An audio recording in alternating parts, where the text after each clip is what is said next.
Hello, everyone. I want you to imagine something. You wake up one day, go to your kitchen, and turn on the tap. But nothing happens. No water. You can't make your morning tea. You can't take a shower, and your plants are wilting. Now imagine that instead of just your kitchen, this is happening on a large farm in rural India. A farm that depends entirely on water to grow food that feeds millions. This is not just a hypothetical situation. It's a reality that many farmers in India face every single day. And this water crisis is quietly shaping the future of India's economy in ways that most of us haven't even thought about. Today, I want to talk about something rare, something you may not have heard much about, a hidden economic crisis that's threatening rural livelihoods and the entire economy of a country. The impact of water scarcity on agriculture in India.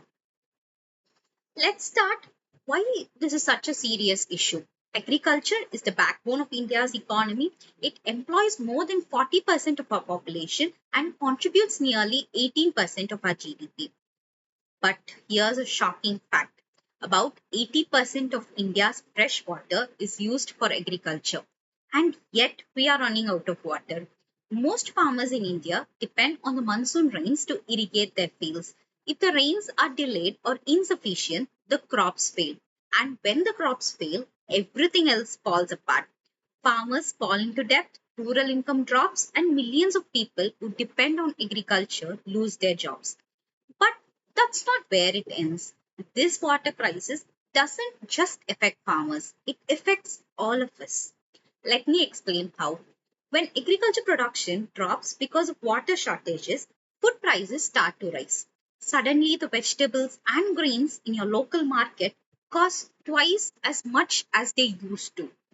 Business that depend on agricultural produce like food processing and dairy start losing money. Employment in rural areas increases and more people migrate to cities, putting even more pressure on overcrowded urban infrastructure. In short, a single water crisis on a firm can trigger a chain reaction that shakes the entire economy. Now, you may be wondering, how did we get here? Why is India, a country that receives plenty of rainfall in many regions, facing such severe water scarcity? There are three reasons. First, we rely too much on groundwater. India extracts more groundwater than any other country in the world. And because of poor regulation, we are depleting it faster than it can be replenished. Second, many farmers still use outdated irrigation techniques like flood irrigation, which waste huge amounts of water. Third, and the most important one, is the climate change, which is making things worse. Monsoons have become unpredictable with more frequent droughts and extreme weather events. But here's the good news. We can solve this problem. In fact, some solutions are already making a difference. For example, technologies like drip irrigation help farmers use water more efficiently by delivering it directly to the roots of the plants. Rainwater harvesting can store water during the monsoon and use it during dry spells. Precision farming uses data and technology to optimize water usage, reducing waste. The government has also launched schemes like the Pradhana Mantri Krishi Sinchaya Yojana to improve irrigation systems. But while policies are important, they need better implementation on the ground.